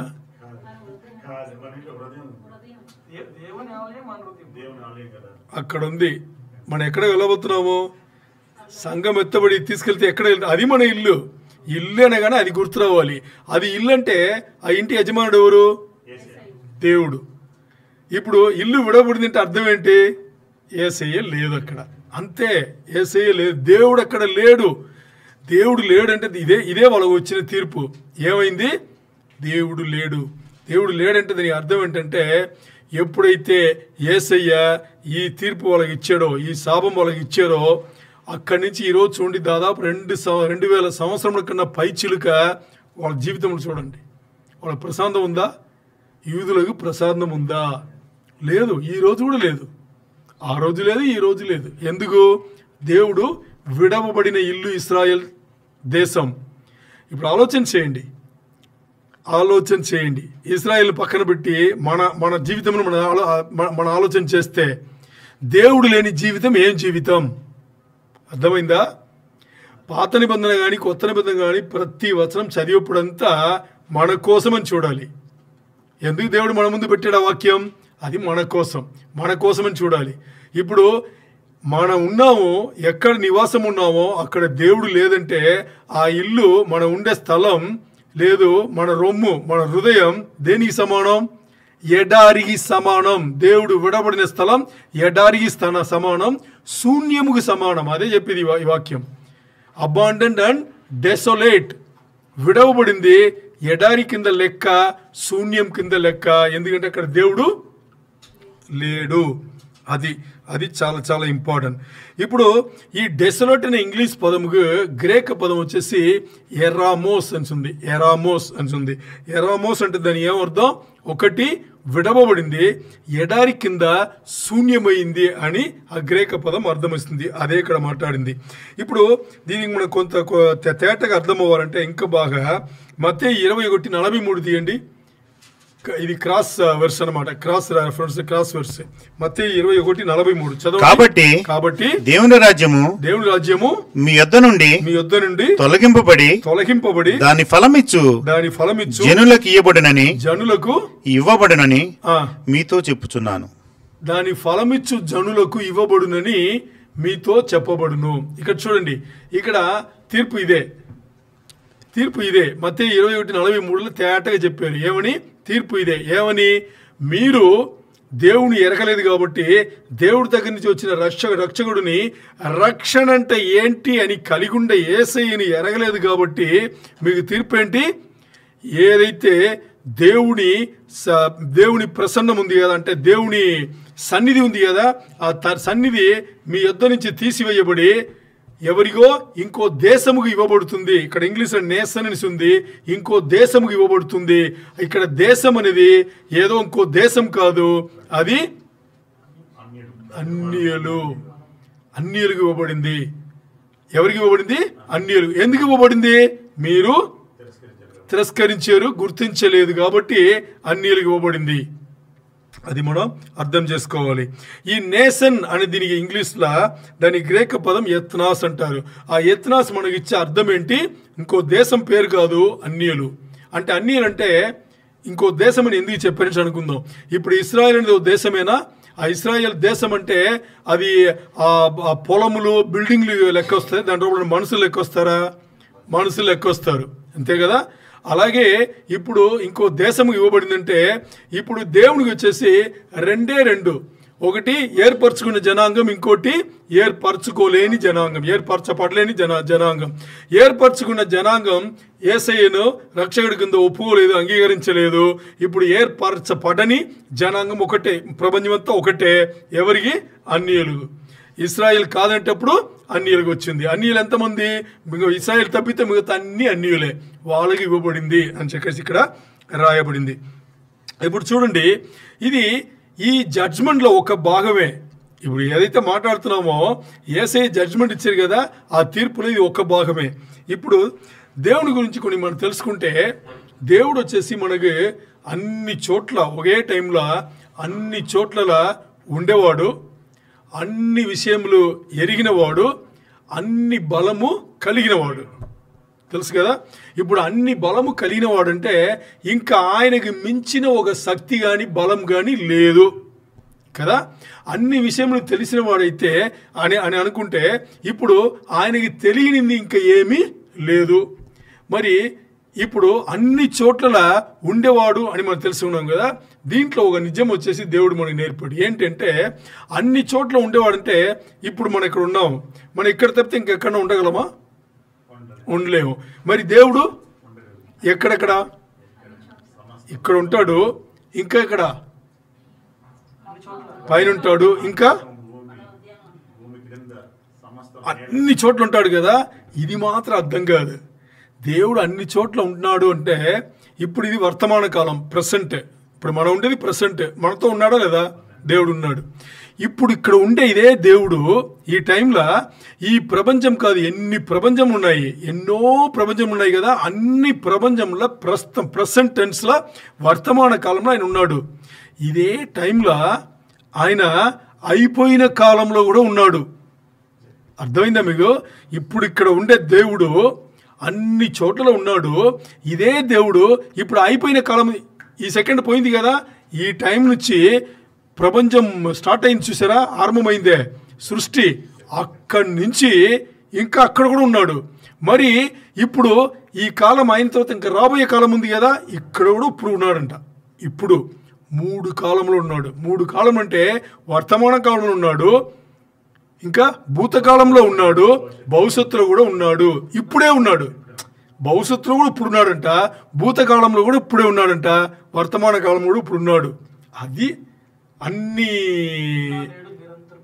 అని అంటే దానికి అర్థం ఏంటంటే సృష్టి మొదలుకొని దాని ముందున్నాయన కదా, ఇంకా భవిష్యత్తులో ఈ సృష్టిని పోయిన తర్వాత ఉండబోయాయన కదా, అక్కడ ఉన్నాడు, దీని ముందు ఉన్నాడు, ఇప్పుడు ఇక్కడ కూడా ఉన్నాడు.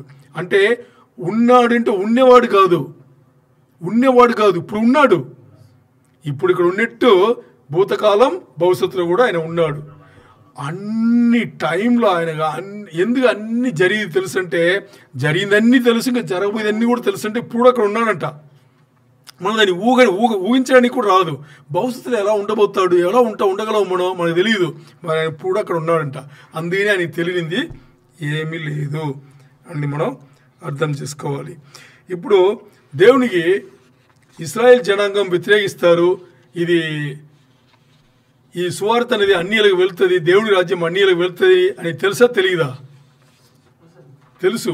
ఎందుకు తెలుసు అంటే అప్పుడే ఆయన భవిష్యత్తులో ఉండేవాడు. ఎప్పుడు ఇది జరిగేటప్పుడే ఆయన భవిష్యత్తులో కూడా ఉన్నాడు కదా. అందుకే మోసే అడుగుతాడు కదా, నేను ఎవరిని చెప్పంటే ఉన్నవాడును అనువాడును అని చెప్పుంటాడు. ఏమంటాడు?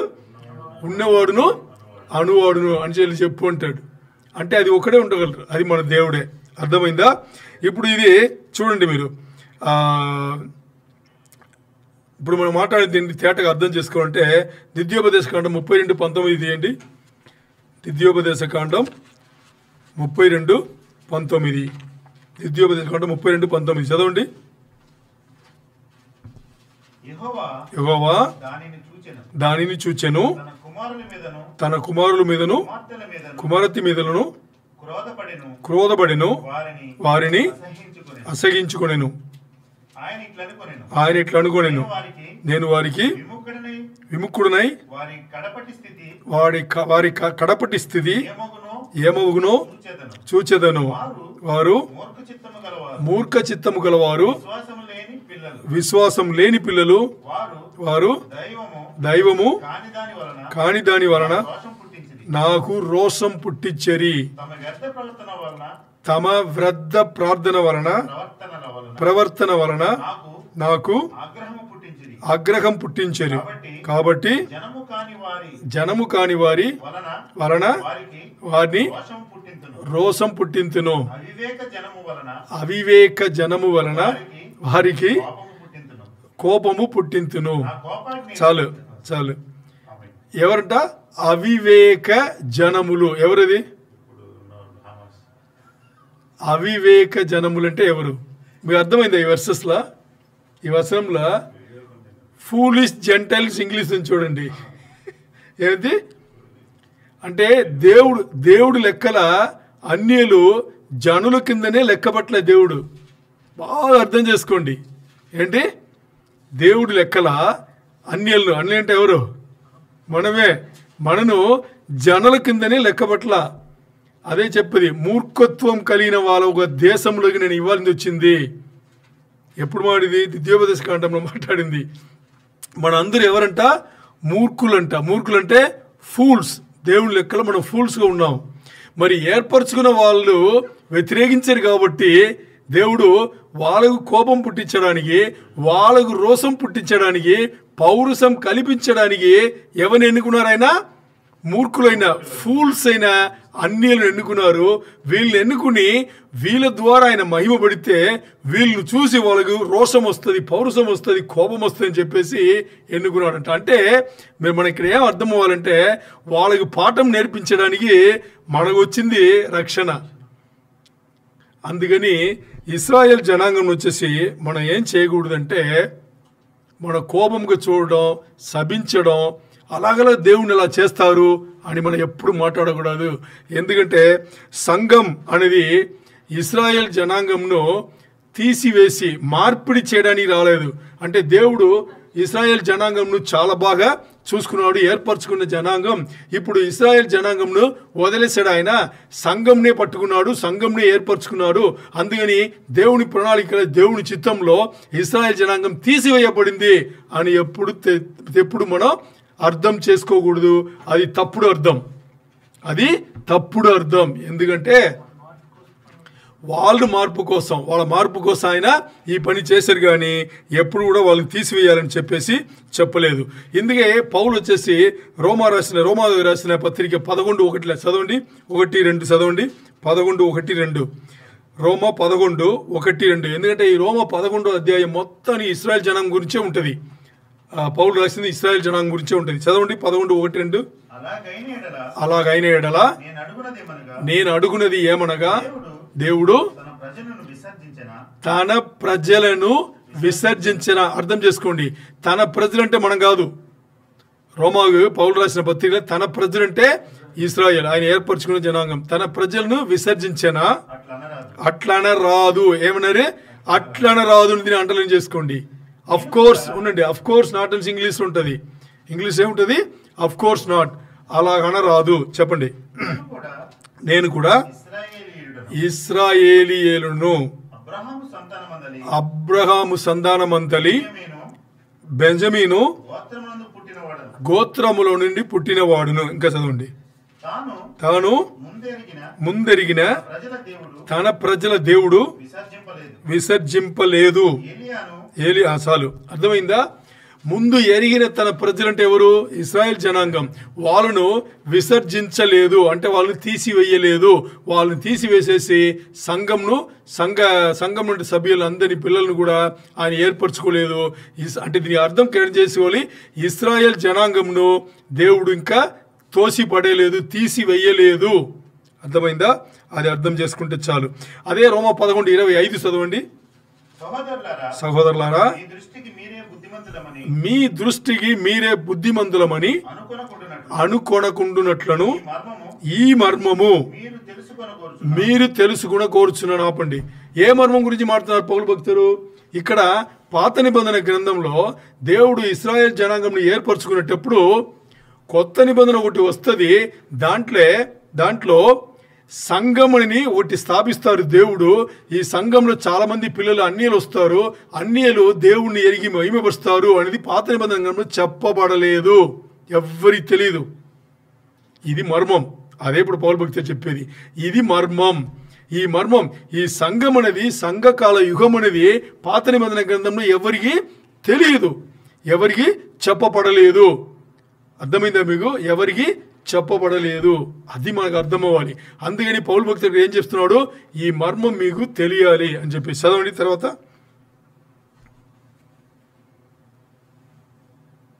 ఇంకా చదవండి 11:25 చదవండి. రోమా 11:25 రెండవ భాగం చదవండి. అది ఏమనగా అన్య జనుల ప్రవేశము సంపూర్ణమగు వరకు, అంటే ద టైమ్స్ ఆఫ్ జెంటైల్స్, అన్య జనుల ప్రవేశము సంపూర్ణమగు వరకు ఇశ్రాయేలునకు కఠిన మనసు కొంత మట్టు కలిగెను. అంటే అన్య జనులు అంటే ఎవరు? మనం దేవుని, నిజమైన దేవుని ఎరిగి ఆ దేవుడి యొద్దకు చేరవరగి అంతమంది ఎవరైతే దేవుని ప్రణాళికలు, అన్ని జనం అంతా దేవుని ప్రణాళికలు, దేవుని రాజ్యం చేరాలో అది సంపూర్ణమయ్యేవరగి ద టైమ్స్ ఆఫ్ జెంటైల్స్ అంటారు. వీళ్ళ అన్ని జనముల ఈ ప్రవేశం వచ్చేసి దేవుని రాజ్యంలో సంపూర్ణమయ్యే వరకి ఇశ్రాయేల్ జనాంగం మనసు కఠినపరచబడింది. అంతేగాని ఏర్పరచుకున్న తన సొంత జనాంగం ఇశ్రాయేల్ జనాంగంను తండ్రిని దేవుడు విసర్జించి తీసివేసి సంఘంను ఎంచుకోలేదు, ఏర్పరచుకోలేదు అనేది స్ట్రాంగ్గా గుర్తుపెట్టుకోండి. అందుకని ఈరోజు కూడా ఇశ్రాయేల్ జనాంగం కోసం ప్రార్థన చేయవలసిన బాధ్యత మనందరికీ ఉంది, ఎంతో ఉంది. ఎందుకంటే దేవుడు ముందుగా ఏర్పరచుకుంది ఇశ్రాయేల్ జనాంగంనే. వాళ్ళ మనసు కఠినపరచబడి కొంతకాలం ఇంకా అలా కళ్ళు కప్పబడింది కాబట్టి ఆ రక్షణ అనే మన గొప్ప విషయం మనకు వచ్చింది, దేవుడు మనకిచ్చారు. ఇది అర్థం చేసుకోవాలి. అంటే ఇది వచ్చేసి ఈ కళ్ళు కప్పబడింది కదా, మనసు కఠినపరచబడింది కదా, ఇది ఈ తీర్పులో ఒక భాగమే, ఇప్పుడు ఈ వచనంలో రక్షకుడు ఉంటుంది. ఇప్పుడు చదివాం కదా, ఇది రోమ 11:25 ఇంగ్లీష్లో ద డెలివరన్స్ ఉంటుంది. తెలుగులో ఏముంది? రక్షణ ఇచ్చువాడు నుంచి ఉంటుంది, డెలివర్, కాపాడువాడు అలా ఉంటుంది, అర్థం చదవండి. విమోచకుడు, చాలు విమోచకుడు. అక్కడే ఆ విమోచకుడు ఎవరు? యేసయ్య. విమోచకుడు ఎవడు? యేసయ్య. ఆ యేసయ్యనే ఎవరు? రక్షకుడు, విమోచకుడు. వాళ్ళ కంటి ముందు ఉండేవారు కూడా యేసయ్యనే, వాళ్ళు కనుక్కోలేదు. మరి పాత నిబంధనల ఇది మనకి రహస్యం కింద ఉంది. ఇది సంఘం అనేది వాళ్ళందరికీ కూడా రహస్యం కింద పెట్టబడింది. అందుకని ఎప్పుడు కూడా మనం ఏం అనుకోకూడదంటే ఇశ్రాయేల్ జనాంగంకు వాళ్ళు మార్పిడి చేసి సంఘంని తీసుకొచ్చే దేవుడిని ఎప్పుడు అనుకోకూడదు. కొంతవరకు వాళ్ళ మనసు కఠినపరచబడింది. ఇంకా ఏర్పరచుకున్న జనాంగం ఎప్పుడు ఏర్పరచబడిన జనాంగమే. ఇప్పుడు సంఘం ఎత్తబడిన తర్వాత దేవుని ఉద్దేశం అంతా ఎవరిపైన వెళ్తుంది? ఇశ్రాయేల్ పైనే వెళ్తుంది. ఎందుకు? ఇప్పుడు సంఘం ఎత్తబడిన తర్వాత కొంతకాలంలో, చాలా తక్కువ కాలంలోనే అంత్యక్రీస్తు ఏం చేస్తాడు? సమాన ఒడంబడిక వేస్తాడు. అంత్యక్రీస్తు ఉద్దేశం మొత్తానికి యూదులపైనే ఉంటుంది. అప్పుడు దేవుని ఉద్దేశం కూడా యూదులపైనే, వాళ్ళని కాపాడడానికి యూదులపైనే ఉంటుంది. 7 సంవత్సరాలు అయిన వెంటనే దేవుడు యేసయ్య దిగి వచ్చి ఏం చేస్తాడు? వాళ్ళని కూడా తీసుకెళ్ళిపోతాడు. రెండో రక్కడ వాళ్ళ కోసమే. మొదటి రక్కడ లోకంకు, ప్రభు రక్కడ ద ర్యాప్చర్ అనేది సంఘం కోసం, వరుడు వధువు కోసం వచ్చి తీసుకెళ్ళిపోవడం. మరి రెండో రక్కడ సెకండ్ కమింగ్ అనేది యూదుల కోసమే యేసయ్య వస్తున్నారు. అది మనకి అర్థం అవ్వాలి. ఇప్పుడు ఇంకా ప్రకటన గ్రంథం ఉంది కదా, ప్రకటన గ్రంథం రెవల్యూషన్ అనే ఆ పుస్తకం వచ్చేసి రెండో రకడ గురించే రాయబడింది. 4 అధ్యాయముల తర్వాత సంఘ ప్రస్తావన అస్సలు ఉండవు. మీరు చూసుకోండి, ప్రకటన గ్రంథంలో 22 అధ్యాయములలో ఫస్ట్ 4 అధ్యాయముల సంఘ ప్రస్తావన ఉంటుంది. అంటే 2, 3 అధ్యాయంలో సంఘంలో ఎలా ఉండాలి, సంఘం మధ్యలో యేసయ్య ఏం చేస్తున్నారు, ఇవన్నీ మనం చూస్తున్నాం కదా. సో ఇది ఉంటుంది. 4 అధ్యాయం తర్వాత సంఘం గురించి ప్రస్తావన ఎక్కడ ఉండదు. అంటే అది రెండో రాకడ గురించే, అంత పెద్ద పుస్తకం వచ్చేసి రెండో రాకడ గురించే ఉంటుంది. ఇప్పుడు శ్రమల కాలం ఉంది కదా, శ్రమల కాలంలో దానియేలు ప్రవచనం చేసిన 70వ వారం ఉంది కదా, అది శ్రమల కాలం మనకు తెలుసు. దానియేలు ప్రవచనం చేసిన 70వ వారం, డానియల్ 70th వీక్ ప్రొఫెసీ ఉంది కదా, ఆ 70వ వారం వచ్చేసి 7 ఏండ్ల శ్రమల కాలం మనకు తెలుసు. ఇప్పుడు ఈ 7 ఏండ్ల శ్రమల కాలం దేనికోసం అనేది మనకు ఉద్దేశం తెలుసు, చదువుకున్నాం. దానియేలు 9:24 మనం చదువుకున్నాం. ఏంటి? 6 ఉద్దేశములు ఉన్నాయి. 6 ఉద్దేశములు. మొదటి ఉద్దేశం దేనికోసం? మొదటి ఉద్దేశం వచ్చేసి మనం చేసే, అంటే ఈ లోకంలో జరిగే అతిక్రమములకు ఒక ముగింపు రావాలి, మొదటి ఉద్దేశం. రెండవ ఉద్దేశం ఏంటి? లోకంలో ఉండే పాపములు అన్నింటికి ఒక ముగింపుకి తీసుకురావాలి. మూడవ ఉద్దేశం ఏంటి? ఏదైతే పాపములు అతిక్రమములు ఉన్నాయో దాన్ని సంధి చేయడానికి, దాన్ని రికన్సిలేషన్ చేయడానికి, సంధి చేయడానికి అది ఇంకొక 3వ కారణం. అయితే 4వ కారణం ఏంటి?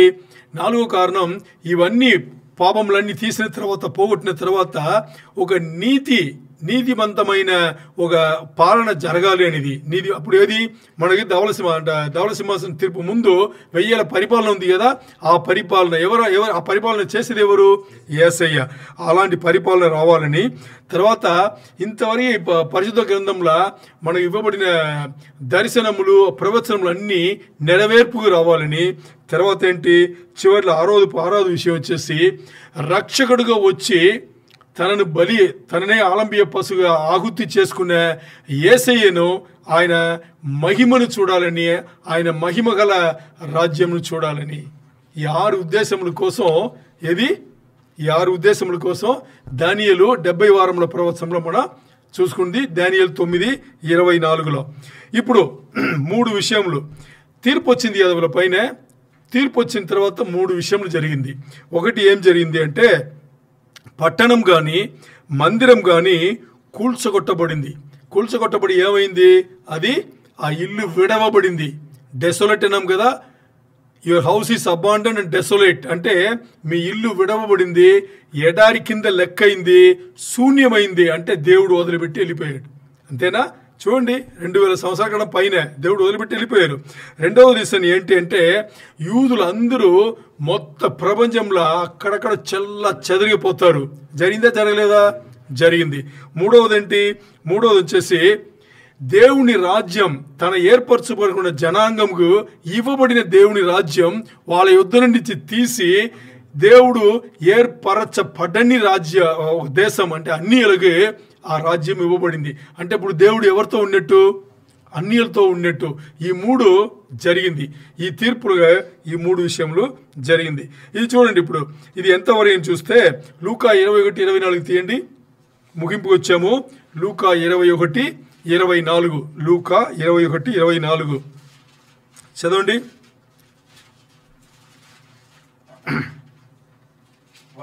వారు కత్తివాతకు కూల్దురు. అర్థమైందా? వారు కత్తివాతకు కూల్దురు అంటే డెసోలేట్, అబాండన్ డెసోలేట్ అన్నాం కదా. ఇది ఇంకా చెరపట్టబడిన వారై సమస్తమైన అన్ని జనముల మధ్యకు పోవుదురు. ఇంకా అన్ని జనముల కాలము సంపూర్ణము వరకు యెరూషలేము అన్య జనముల చేత త్రొక్కబడును. 3 వచ్చింది అప్పుడు లూకా 21:24 3 విషయం. ఇప్పుడు మనం మాట్లాడే 3 విషయం కూడా వచ్చింది. ఇవన్నీ కూడా జరుగుతుందని చెప్పేసి ముందే చెప్పబడింది. ఇప్పుడు ఈ అన్య జనముల సమయం సంపూర్ణమయ్యే వరకు ఉంది కదా. ఇక్కడ చూడండి, అన్య జనముల సమయం పూర్తి అయ్యే వరకు ఇవన్నీ జరుగుతూనే ఉంటుంది అని చెప్పబడింది కదా. ఇప్పుడు ఈ అన్య జనుల టైం ఎప్పుడు పూర్తి అవుతుంది?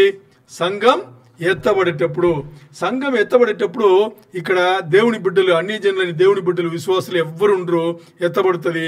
ఎత్తబడిన తర్వాత ఇప్పుడు మనం మాట్లాడుకున్నట్టుగా అంత్యక్రీస్తు ఏం చేస్తాడు? ఇశ్రాయేల్ జనాంగంతో సమాధాన ఉడంబడిక వేసిన ఆ క్షణం నుంచి 7 ఏండ్లు శ్రమల కాలం. ఈ 7 ఏండ్ల శ్రమల కాలంలోనే మిగిలిన ఆ యూదులు ఏం చేస్తారు? మోకరిస్తారు. ఎందుకంటే మొదటి 3.5 సంవత్సరములు మన అంత్యక్రీస్తు ఏం చేస్తాడని తెలుసు. ఏం చేస్తాడు? ప్రపంచంలో 2 పెద్ద వ్యవస్థలను వాడి గుప్పట్లో తీసుకొస్తాడు. ఒకటి రాజకీయ వ్యవస్థ, పొలిటికల్ సిస్టమ్ మొత్తాన్ని తన గుప్పట్లో పెట్టుకుంటాడు. ఇంకోటి ఏం చేస్తాడు? ఆర్థిక వ్యవస్థ, ఫైనాన్షియల్ సిస్టమ్, 2ను గుప్పట్లో మొదటి 3.5 సంవత్సరాలు చూస్తే, తర్వాత ఈ 2 గుప్పట్లో వచ్చిన తర్వాత మిగతా 3.5 సంవత్సరములు మహాశ్రమల కాలం. ఈ మహాశ్రమల కాలం అనేది ఎవరికి? యాకోబు సంతతి వాళ్ళకి. జాకబ్స్ ట్రబుల్ అంటారు. ఏమంటారు? జాకబ్స్ ట్రబుల్ అంటే యాకోబు సంతతి వారికి మహాశ్రమల కాలం. ఈ 3.5 సంవత్సరములు ఈ అంత్యక్రీస్తు ఫోకస్ చేసి వాడి ఉద్దేశం అంతా యూదులను అస్సలు ఈ లోకంలో లేకుండా చంపిపడేయాలని చెప్పేసి తరుణితే, అప్పుడు యేసయ్య వీళ్ళేం చేస్తారు? చేతులెత్తి మోకరించి ఏం చేస్తారు? ప్రభు యేసయ్యా, నువ్వే యేసయ్యా, నిజమైన రక్షకుడు నువ్వే, నిజమైన క్రీస్తువు నువ్వే, నువ్వు దిగొచ్చి మమ్మల్ని కాపాడించి చేయలెత్తి మోకరించేటప్పుడు అప్పుడు యేసయ్య దిగి వస్తారు. ఇది ఎప్పుడు జరుగుతుంది? ఇది ఆ 7 ఏండ్ల శ్రమల కాలంలోనే జరుగుతుంది. ఇప్పుడు దానియేలు ప్రవచనంలో 70 వారముల ప్రవచనంలో 70వ వారంలో 7 ఏండ్ల శ్రమల కాలంలో జరిగేది ఇది. ఏది జరిగేది? ఇశ్రాయేల్ జనాంగం, మిగిలిన ఇశ్రాయేల్ జనాంగం వచ్చేసి యేసయ్యను గుర్తిస్తారు, యేసయ్యనే కావాలంటారు. అప్పుడు యేసయ్య దిగి వస్తారు. దీనికోసమే ఇది. ఇప్పుడు మత్తయి 23:39 చదవండి. ఇది మొదలుకొని ప్రభు పేరిట వచ్చువాడు స్తుతింపబడును గాక అని మీరు చెప్పు వరకు. ఎవరు చెప్పింది? ఎవరికి చెప్పింది? యేసయ్య. అర్థమైందా? ఇప్పుడు యేసయ్య ఇప్పుడు ఎందుకు చెప్పింది? అన్నీ అయిన తర్వాత ఇవన్నీ ఎందుకు అవ్వాలి? ఇవన్నీ జరిగితే కానీ మీకు జ్ఞానం రాదు, నేను కావాలని మీకు రాదు. మరి ఎప్పుడైతే మీరు నేను కావాలని అనుకుంటారో, అంటే ఆశీర్వదించబడి తండ్రి యొద్ద నుంచి పంపబడింది రక్షకుడే, ఆ యేసయ్యనే మాకు కూడా రక్షకుడు, దిగిరావా యేసయ్య అని పిలిస్తే కానీ నేను రానని చెప్పేసి వెళ్ళిపోయిన ఆ దేవుడు ఇప్పుడు ఇక్కడ వాళ్ళు పిలుస్తారు. ఇది ఒక ఉద్దేశం. ఇప్పుడు చూడండి, శ్రమల కాలంలో ప్రధానమైన ఉద్దేశం ఏంటి? ఇదే. వాళ్ళు పిలవాలి, వాళ్ళు యేసయ్యను గుర్తెరిగి పిలవాలి. అయిందా? ఇప్పుడు లాస్ట్ కిందటి 7 వారముల నుంచి మనం దీని గురించే మాట్లాడుతున్నాం. దేని గురించి? ఒకటి ప్రభు రాకడ అంటే సంఘం ఎత్తబడ్డ, ద ర్యాప్చర్. ఇంకోటి 2వ రాకడ. దీని గురించే మాట్లాడుతున్నాం పునాది విషయంలో. ర్యాప్చర్ అనేది, సంఘం ఎత్తబడ్డ అనేది వెంటనే రెప్పపాటు జరుగుతుంది. మరి 2వ రాకడ అనేది చాలా సూచనలు ఉన్నాయి, చాలా విషయం జరిగిన తర్వాత, చాలా రుజువులు ఉన్నాయి, అన్నీ జరిగిన తర్వాతనే జరుగుతుంది. ఇప్పుడు యూదులు ఈ శ్రమల కాలంలో ఆశీర్వదించబడి తండ్రి యొద్ద నుంచి పంపబడిన యేసయ్యనే రక్షకుడు అని చెప్తే గాని యేసయ్య రావడానికి గుర్తుపెట్టుకోండి. హోషేయ 5:15 చూడండి. హోషేయ 5:15. హోషేయ తెలుగులో హోషియా అని ఉంటుంది. హోషేయ 5:15, 5:15. హోషేయ 5:15. వారు ఇక్కడ ఇశ్రాయేల్ జనాంగం గురించి ఎప్పుడు రాయబడింది? పాత నిబంధన గ్రంథంలో ప్రవక్త రాసింది ఇది. వారంటే ఇశ్రాయేల్ జనాంగం మనసు త్రిప్పుకొని నన్ను వెతకు వరకు. ఎవరిని వెతకాలి? యేసయ్యను వెతకాలి. నన్ను వెతకు వరకు నేను తిరిగి నా స్థలమునకు పోవుదును. అంటే ఎందుకు నా స్థలమును పోవుదును అని చెప్పిందంటే, నేను విడిచిపెట్టి వచ్చిన స్థలం, దేవుడు విడిచిపెట్టిన స్థలమే కదా. నా స్థలముకు పోవుదును, తమకు దురవస్థ సంభవముగా. అంటే దీనే యాకోబు శ్రమలు అంటారు. యాకోబు శ్రమలు చదవండి.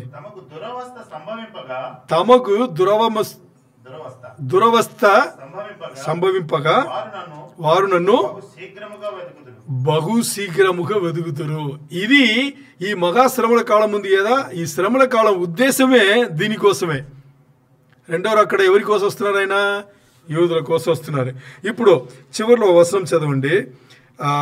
దీన్ని చూడండి, చివరిలో వచనం దీన్ని చూడండి. ఇవన్నీ చెప్పగానే శిష్యులకు షాక్ అయిపోతుంది. ఎందుకు షాక్ అయిపోయిందంటే, ఇప్పుడు ఇంత అందంగా కనిపించే ఈ యెరూషలేము పట్టణం, ఇంత బాగుండే యెరూషలేము మందిరం యేసయ్య చెప్పే ఈ తీర్పులో ఏమైపోయింది? మొత్తానికి నాశనమైపోతుంది, దేవుడు వదిలేసి వెళ్ళిపోతారని చెప్తున్నాగే. అప్పుడు మత్తయి 24:1 ఆ అధ్యాయంలో అప్పుడు శిష్యులు ఏం చేస్తారు? యేసు ప్రభువా, యేసయ్యా, యేసయ్యా, ఏం మాట్లాడుతున్నావు నువ్వు? ఇంత అందంగా ఉంది, వీళ్ళందరూ సంతోషంగా ఉన్నారు, జనులందరూ సంతోషంగా ఉన్నారు, పట్టణం చాలా బాగుంది, ఎంత రంగులు రంగులుగా ఉంది, మందిరం ఎంత బాగుంది, ఇవన్నీ అలా అయిపోతుందని చెప్తావా? ఇప్పుడు మనం చదివింది 4 వచనంలో, ఈ 4 వచనంలో ఇంత ఉంది. ఇదన్నీ వాళ్ళకి అర్థమైంది కాబట్టి వాళ్ళు ఇప్పుడు ఏం అడుగుతున్నారు? ఒక ఆసక్తితో ఇవన్నీ నాశనం అవుతుందని చెప్తున్నావా అని అడిగితే దాని యేసయ్య మత్తయి 24:2 రెండవ వచనం ఏం చెప్తున్నారు? ఒక్క రాయి మీద రాయి లేకుండా, అంటే your house is abandoned, desolate, empty అని చూస్తున్నాం కదా. దాని అర్థం ఏంటంటే ఒక్క రాయి పైన రాయి లేకుండా ఎడారిలో ఏముంటుంది? ఉండవు, శూన్యం అది. ఇక్కడ అన్ని బిల్డింగ్లన్నీ బాగుందన్నారు కదా, ఒక్క రాయి పైన రాయి లేకుండా ఏమవుతుంది? ఇది ఎడారి అవుతుంది, ఈ స్థలం శూన్యం అవుతుంది. శూన్యం అనేది దేవుడు వదిలిపెట్టి వెళ్ళిపోతాడు. అర్థమైందా? యేసయ్య చెప్పింది ఎప్పుడు? క్రీస్తు సగం 32లో మాట్లాడుతున్నాడు. ఎందుకంటే ఈ 70వ వారం అనేది, దానియేలు 70వ వారం అనేది యేసయ్య ఆ విజయవంతమైన ప్రవేశం వెళ్ళారు కదా, మందిరం వెళ్ళారు కదా, వెళ్ళిన తర్వాత ఆ 4-5 రోజులనే ఆ చివరి వారం 4-5 రోజులే మనకు ఇప్పుడు ఏమవుతుంది? ఈ సంఘటన జరుగుతుంది. దాని ముందు మాట్లాడిందే ఈ ప్రసంగంలన్నీ, ఒలివకొండ ప్రసంగం అని అప్పుడు మాట్లాడిందే. అర్థమైందా? ఇప్పుడు వాళ్ళకి షాకింగ్ అనమాట. ఇది యేసయ్య చెప్పేసి ఏం చేస్తారు? బయలుదేరుతారు. ఇప్పుడు ఒలివకొండకు వెళ్తారు. బయలుదేరి ఒలివకొండకు వెళ్ళేటప్పుడు అక్కడ దగ్గరనే కదా అన్నీ చేరుకునేటప్పుడు ఇప్పుడు వీళ్ళందరూ ఏం చేస్తారంటే, దీంట్లో 4 శిష్యులు వెళ్తారు. ఎవరెవరు? పేతురు, యోహాను, యాకోబు, ఆంద్రియా. ఈ 4 వెళ్ళి ఏం చేస్తారు? ఒలివకొండలో ఆయన ఉండేటప్పుడు ఇప్పుడు ప్రశ్నిస్తారు. మత్తయి 24:3వ వచనం నుంచి ఒలివకొండ ప్రసంగం. అర్థమైందా? ఇప్పుడు ఇక్కడ మొదలైంది. ఇప్పుడు ప్రశ్నిస్తారు. ఏమని ప్రశ్నిస్తారు? చివరి రోజుల గురించిన ప్రశ్నలు వేస్తారు. దానికి సమాధానం ఇచ్చిన యేసయ్య చేసిందే ఒలివకొండ ప్రసంగం. ఇప్పుడు ఈ చివరి రోజుల వర్తమానంలో మన ఉద్దేశం ప్రసంగమే, ఒలివకొండ ప్రసంగమే.